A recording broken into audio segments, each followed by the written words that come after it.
구독, 알림 설정까지 부탁드립니다. 오늘도 우리 사는 이야기 찾아주셔서 감사합니다.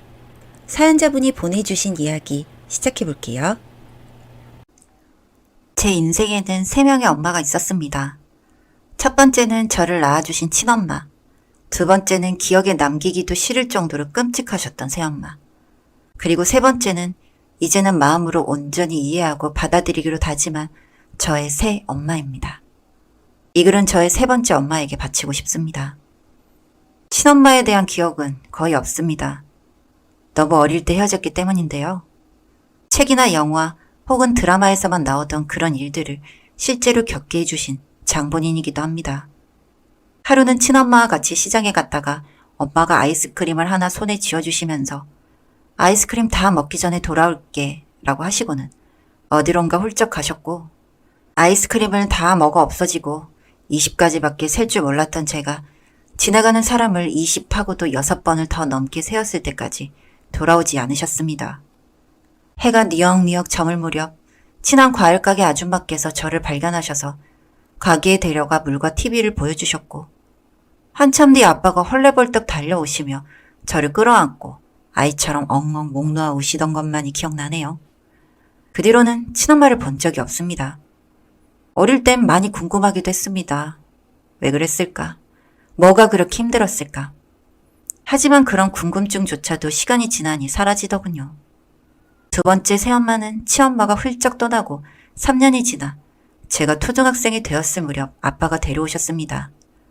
뽀얀 피부에 빨간 립스틱, 그리고 예쁘장한 얼굴이 인상 깊었던 새엄마는 아빠보다 훨씬 젊어 보여 어린 제가 보기에도 이질감이 들었던 기억이 나네요.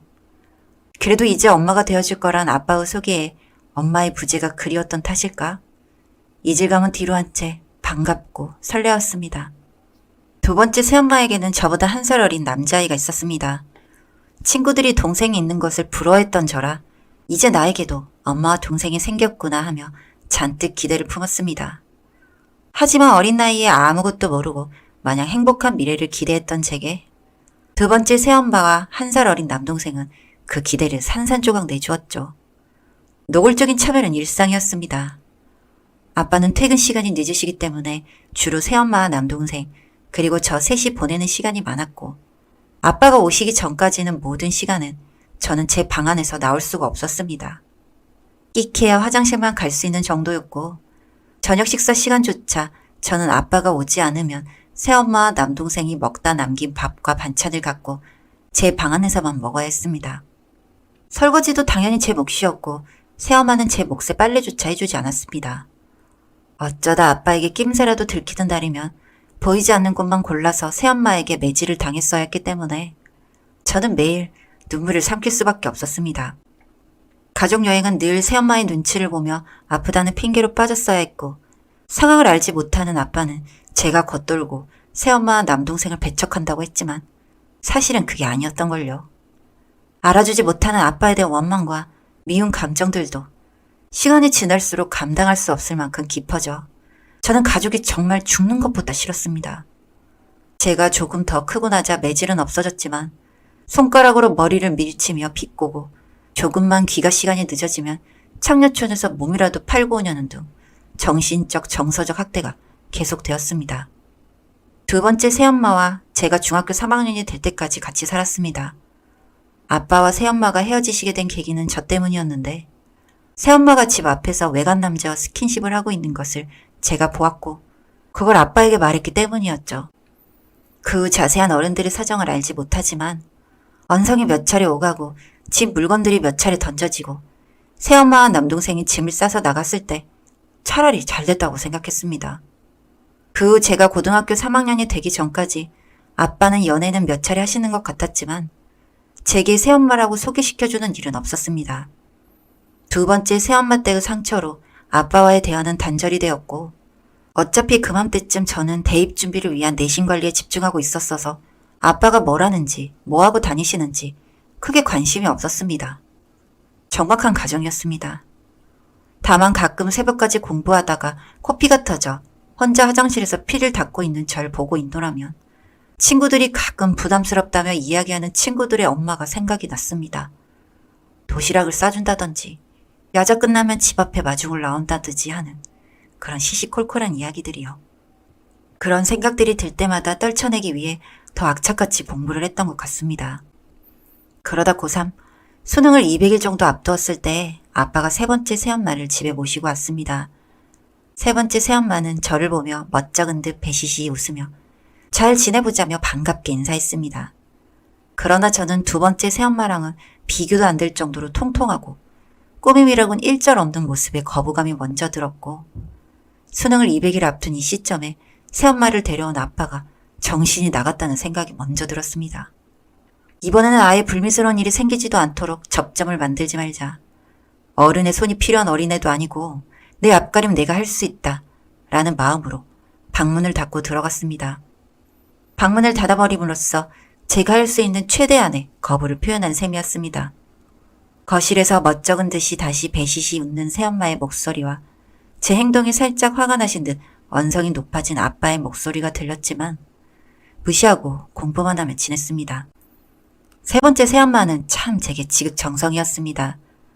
제가 학교 가는 시간에 맞춰 늘 아침밥을 차려주셨고 야자가 끝나면 밤길 위험하다며 늘 아파트 입구까지 마중을 나왔습니다.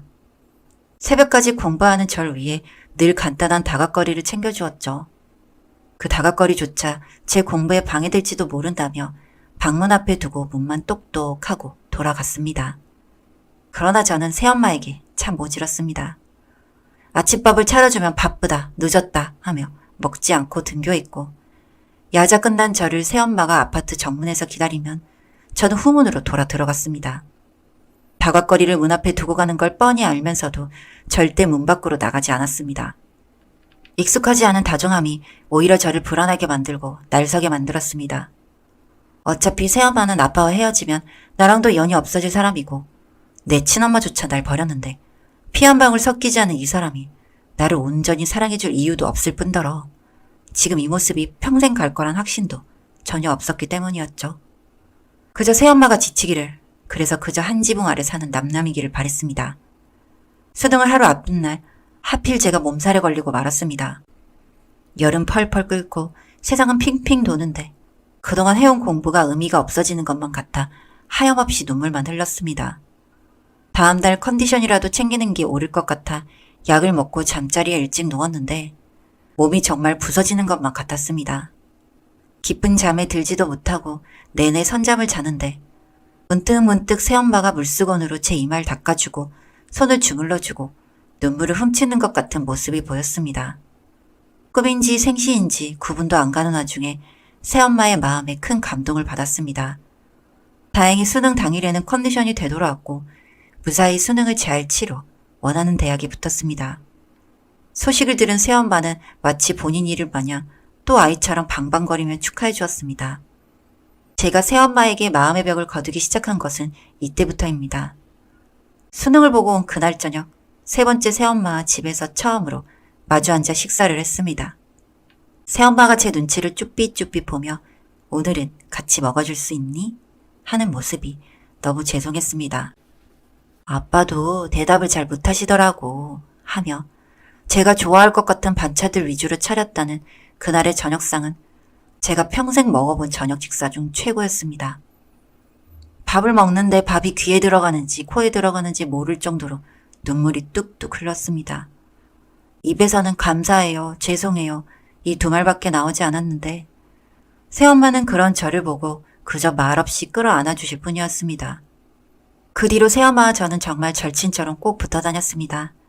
새엄마도 딸이 있었으면 해보고 싶었던 일, 저도 엄마와 같이 해보고 싶었던 일 리스트를 적어 하나하나 도장 깨기처럼 클리어하고 다녔습니다. 찜질방 같이 가기, 쇼핑하기, 정말 사소한 일들인데도 너무 행복했습니다. 그렇게 또 5년의 시간이 흘렀습니다. 이젠 어디를 가도 새엄마와 저는 누가 봐도 모녀지간으로 보일 정도로 가까운 사이가 되었습니다. 제가 학교를 졸업하고 첫 직장에 취직했을 때도 무관심한 아빠보다 더 기뻐해 준 건 새엄마였습니다. 첫 월급으로 새엄마를 백화점에 모시고 가 옷을 사드렸을 때 새엄마가 흘린 눈물은 아직도 잊지 못합니다. 이쯤 되면 글 속에 저와 새엄마만 등장하기 때문에 아빠는 뭘 하시나 하는 의구심이 생기실 수도 있을 텐데요. 맞습니다. 저 또한 아빠가 엄마를 이렇게 방치할 거면 도대체 왜 집으로 모시고 왔나 싶을 정도로 아빠는 가정에 관심이 없으셨습니다. 그러다 제가 취직을 하고 안정적이게 되고 나니 새엄마에게도 결별을 선언하셨죠. 새엄마와 아빠의 이별을 전해들은 저는 새엄마에게 말했습니다. 엄마, 내 인생에 평생 아빠는 없었어. 나에게 부모는 지금 내 눈앞에 있는 엄마뿐이야. 우리가 비록 피는 섞이지 않았고 엄마 아빠와 법적으로 아무 관계가 아니니까 내가 정말 엄마의 딸이 될 수는 없어도 그래도 나는 엄마의 딸로 살고 싶어. 나랑 같이 이 집에서 나가서 우리끼리 잘 살자. 계속 엄마 딸로 남을 수 있게 해줘요. 다시 말하면서도 눈물이 왈칵 나네요. 말할 때도 제 목소리가 얼마나 떨리던지 엄마가 혹시라도 싫다고 하실까봐 얼마나 조마조마했는지 아무도 모를 것입니다. 제 말이 끝나자마자 엄마도 저를 끌어안고 엉엉 우셨습니다. 연신 고맙다는 말만 하시며 절 끌어안는 엄마에게 저는 아니라고 제가 더 고맙다라는 말밖에 할 수 없었죠. 우리 모녀는 그렇게 짐을 싸 그 집에서 나오게 됩니다. 제가 벌었던 돈과 엄마가 가지고 있던 돈으로 작은 투룸을 구해 오순도순 살게 되었습니다. 둘 다 낮에는 일하고 밤에는 같이 부엌에 도란도란 모여 저녁 식사를 준비하고 마주 앉아 저녁밥을 먹고 오늘 하루는 어땠고 누가 나를 화나게 했고 이런 일상 이야기를 하다가 잠이 드는 것으로 하루를 마무리합니다. 가끔 주말에는 근교에 놀러도 가고 이런 사소한 일상을 엄마와 함께 할 수 있음에 너무 감사해하며 사는 요즘입니다. 새엄마, 아니 엄마, 제 인생에 와주셔서 저를 사랑으로 보듬어 주셔서 너무 감사해요. 평생 엄마의 사랑은 모를 줄 알았던 제가 엄마 덕분에 사랑을 알고 베풀 수 있게 되었어요. 앞으로도 좋은 모녀지간으로 잘 지내고 싶어요. 사랑해요. 사연은 여기까지였고요. 우리 사는 이야기 시청해주셔서 감사합니다.